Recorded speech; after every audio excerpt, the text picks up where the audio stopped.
Hello বন্ধুরা, daily life of Suvendu YouTube চ্যানেলে আপনাদের স্বাগতম। আমি এখন যে মন্দিরটায় যাব সেই মন্দিরটা আপনাদের সঙ্গে তুলে ধরবো, আশা করি আপনাদের ভালো লাগবে। তো বন্ধুরা, যে মন্দিরটার কথা বললাম কিছুক্ষণ আগে, সেই মন্দিরে আমি চলে এসেছি, আপনারা দর্শন করুন। এটা রাধা গোবিন্দ মন্দির, খুবই পুরনো। এটা কদমতলা ঘাটের 3 মাথার মোড়ে মন্দিরটা, রাধা গোবিন্দ মন্দির। আপনারা দর্শন করুন।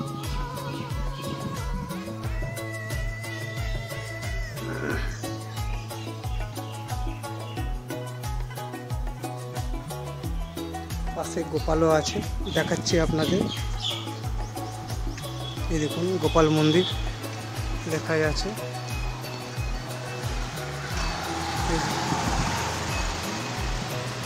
বসে রয়েছে,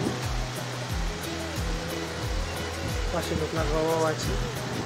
তারই পাশে একটা শিব মন্দির আছে, আপনাদের তুলে ধরছি। এটা একটা বড় কদম গাছ, আপনারা তো জানেন কৃষ্ণের প্রিয় কদম। এখানে একটা শিব মন্দিরও আছে, এই মুহূর্তে এখানে পুজো চলছে। আপনাদের শিব মন্দিরটাও তুলে ধরছি, এখন এখানে পুজো চলছে। এটা খুবই পূর্ণ মন্দির।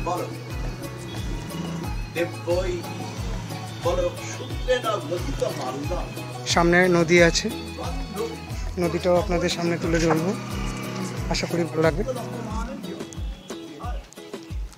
এটা গেট লাগানো আছে।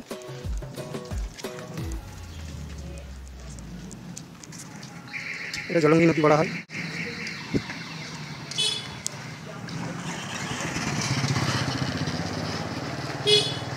এই দেখুন নদীটা, সবাই মাছ ধরছে।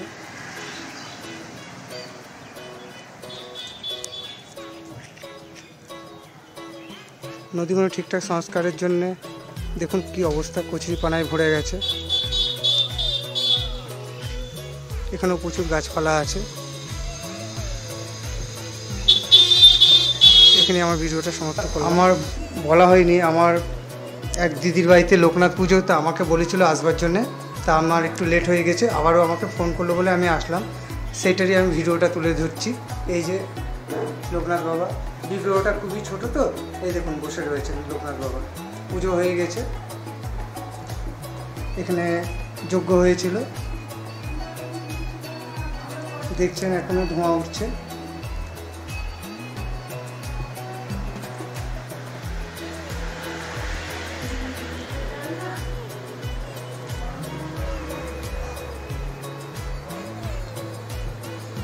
আমাকে বলেছিল, আমার খেয়াল ছিল না, নাহলে আমি এসে আপনাদের সামনে পুজোটাও তুলে ধরতে পারতাম।